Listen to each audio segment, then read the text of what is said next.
Big TV భక్తి సమాచారం WhatsApp ఛానల్లో జాయిన్ అవ్వండి. అన్ని విశేషాలు ఎప్పటికప్పుడు తెలుసుకోండి.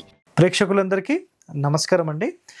సో ఈరోజు చాలా మందికి ఇష్టపడే టాపిక్ అండ్ చాలా మంది భయపడే టాపిక్ కూడా ఇది. చాలా మందిని భయపెట్టిన టాపిక్ అన్నమాట ఎంతోమంది. సో మీ అందరికీ ఒక మంచి ధైర్యం కోసం ఈ వీడియో మనం చేస్తున్నాం. శాస్త్రంలో ఏముందో అది మాత్రమే చెప్తున్నాం. ధైర్యం కోసం అంటే మిమ్మల్ని ఏమి తప్పుదోవ పట్టించాల్సిన అవసరం లేదండి. సో చాలా ఇంపార్టెంట్ పాయింట్. దక్షిణం పడమర స్థలం లేదంటే దక్షిణం నైరుతి పడమర స్థలాలు కలుపుకోవచ్చా లేదా? ఈ ప్రశ్న చాలా మందికి ఉందండి. ఓకేనా? 100% కలుపుకోవచ్చు. గుర్తుపెట్టుకోండి, 100% కలుపుకోవద్దు. ఇది కూడా గుర్తుపెట్టుకోండి. ఇదేంటి సార్ రెండు మాటలు మాట్లాడుతున్నారు? పూర్తి వీడియో చూస్తే క్లారిటీ అనేది వస్తుంది. ఇది గుర్తుపెట్టుకోండి. ఓకే, సో తూర్పు రోడ్ ఉన్నప్పుడు ఎట్లా అసలు దీని యొక్క కండిషన్స్ ఒకసారి చూద్దాం.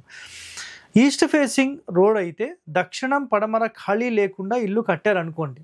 ఒకవేళ తూర్పు ఫేసింగ్ ఉంది, ఉత్తరంలో ఎలాగైనా పెడతారు. చాలామంది చేసే మిస్టేక్ ఎక్కడ అంటే దక్షిణం వైపు మొత్తం గోడకేసి కట్టేస్తారు, పడమర గోడకేసి కట్టేస్తారు, నైరుతి గోడకేసి కట్టేస్తారు. సో అలాంటి సందర్భంలో మీరు 100% ఏం చేసుకోవచ్చు, ఖచ్చితంగా పడమరలో అంటే స్థలం కొని అక్కడ జరగవచ్చు, దక్షిణంలో కూడా స్థలం కొని జరగవచ్చు. దాంట్లో ఎలాంటి దోషం లేదు. బట్ కండిషన్ గుర్తుపెట్టుకోండి, ఉత్తరం కంటే దక్షిణం కొంచెం తక్కువ ఉండాలి లేదా సమానంగా ఉండొచ్చు.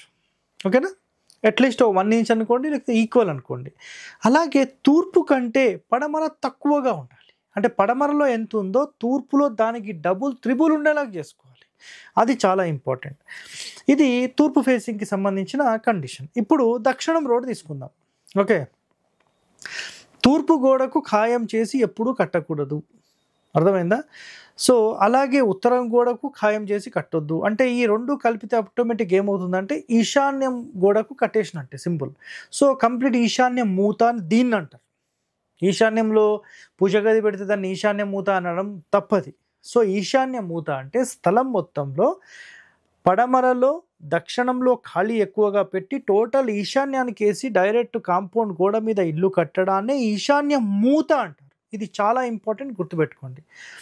సో ఈశాన్య ఖండం అంటే ఏంటంటే ఉత్తరంలో తూర్పులో ఒక భాగం, అంటే వెడల్పులో పొడవులో ఒక్కొక్క భాగం వదిలిపెట్టి 9 భాగాలు చేసి ఒక భాగం వదిలిపెట్టి దక్షిణంలో పడమరలో ఎక్కువ ఖాళీ స్థలం ఉండొచ్చు.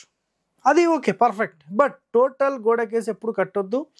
ఈశాన్య ఖండం, ఉత్తరఖండం. ఉత్తరఖండం అంటే ఏంటంటే తూర్పు పడమర ఈ రెండు సమానమైన ఖాళీ పెట్టి ఉత్తరంలో ఒక భాగం పొడవు మొత్తంలో ఒక భాగం ఖాళీ వదిలిపెట్టేసేసి ఇల్లు కడితే, దక్షిణంలో ఎక్కువ ఖాళీ పెట్టి కడితే దీన్ని ఉత్తరఖండం అంటారు. ఇది అన్నిటికంటే టాప్, ఇది కూడా సూపర్.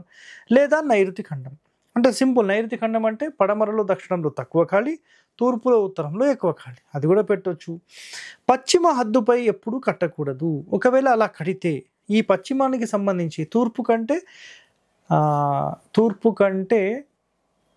తక్కువ ఉండేలాగా చూసుకోవాలి. అర్థమైందా? తూర్పులో ఖాళీ ఎంత ఉందో పడమరలో దానికంటే తక్కువ ఉండేలాగా స్థలం కలిపి తీసుకోవచ్చు. అసలు ఇష్యూస్ ఏం లేవు. తూర్పు పడమర సమానమైన ఖాళీ ఉండొచ్చు, లేదంటే తూర్పు కంటే కొంచెం పడమర కొంచెం తగ్గి ఉండొచ్చు. So no issue. నెక్స్ట్, పడమర వీధి ఉన్నప్పుడు అంటే దక్షిణం కలుపుకోవాల్సిన పని లేదు, ఎందుకంటే డైరెక్ట్ రోడ్ మీదకి వచ్చేసారు కాబట్టి రోడ్ మీద ఏం ఎక్స్టెండ్ చేయరు, మిగతా వైపులో ఎక్స్టెండ్ చేసేది. పడమర రోడ్ ఉన్నప్పుడు ఎలా చేయాలి? తూర్పు గోడ వైపుకి అసలు ఖాళీ లేకుండా ఇల్లు కట్టేశారు అనుకుందాం. సో తూర్పులో జరగడానికి ఆప్షన్ ఉంది.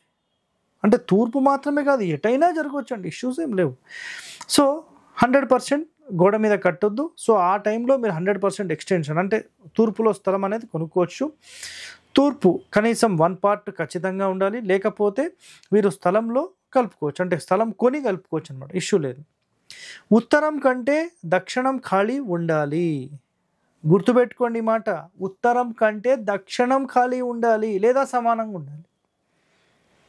సార్ కరెక్ట్గా చూసి చెప్తున్నారా లేకపోతే మీరు ఏం చెప్తున్నారు? మళ్ళీ ఒకసారి వినండి. ఉత్తరం కంటే దక్షిణం ఖాళీ ఎక్కువ ఉండొచ్చు లేదా సమానంగా ఉండొచ్చు, ఉత్తరం ఎక్కువ ఖాళీ ఉండొద్దు ఈ ఫేసింగ్కి. అంటే తూర్పు వైపు ఎక్కువ జరిగి పడమర ఖాళీ ఉందనుకోండి, తూర్పు వైపు జరిగి పడమర ఎక్కువ ఖాళీ ఉన్నప్పుడు ఉత్తరం ఎక్కువ ఖాళీ ఉండొద్దు, దక్షిణం ఎక్కువ ఖాళీ ఉండాలి. పడమర ఎక్కువ ఖాళీ ఉంటే దక్షిణం ఉండాలి. గుర్తుపెట్టుకోండి పాయింట్, చాలా ఇంపార్టెంట్ పాయింట్ అండి ఇది.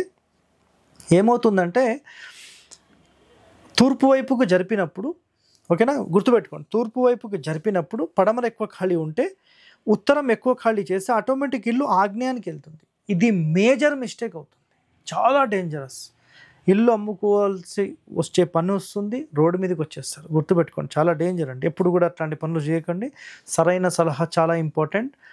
నెక్స్ట్, పడమర వీధి ఉన్నప్పుడు ఉత్తరం కంటే దక్షిణం ఎక్కువ ఖాళీ ఉండాలి, లేదా తూర్పు కంటే పడమర ఖాళీ ఉండాలి. రైట్, ఇది పర్ఫెక్ట్. నెక్స్ట్, తూర్పు ఉత్తరం ఖాళీ ఎక్కువ ఉండాలి. తూర్పు ఉత్తరం ఖాళీ ఎక్కువ ఉండాలి. రైట్. రెండో కండిషన్ ఏంటంటే పడమర ఎక్కువ ఖాళీ లేదనుకుందాం, అప్పుడు తూర్పు ఉత్తరం ఎక్కువ ఖాళీ ఉండొచ్చు.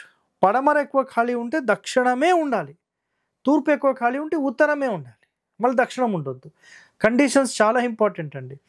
నైరుతి ఖండము, ఈశాన్య ఖండము, తూర్పు ఖండం చాలా మంచిది. అంటే స్థలం మొత్తంలో తూర్పు వైపుకు జరిపినప్పుడు ఉత్తర దక్షిణాలు సమానంగా ఉండి తూర్పు వైపు తక్కువ, పడమర ఎక్కువ ఉండొచ్చు. ఇది మొదటి కండిషన్. లేదా ఈశాన్య ఖండం అంటే తూర్పులో ఉత్తరంలో ఒక్కొక్క భాగం వదిలిపెట్టేసేసి దక్షిణంలో కొంచెం ఎక్కువ స్థలము, పడమరలో ఎక్కువ స్థలం, అప్పుడు ఇల్లు అనేది ఈశాన్యం వైపుకు జరుగుతుంది. ఇది కూడా నెంబర్ 1. ఈ రెండు మాకు అర్థం కావట్లేదు సార్ అంటే సింపుల్, ఉత్తరము తూర్పు ఎక్కువ ఖాళీ పెట్టేసేసి ఇల్లు నైరుతికి జరిపేస్తే అయిపోయింది, నైరుతి ఖండం.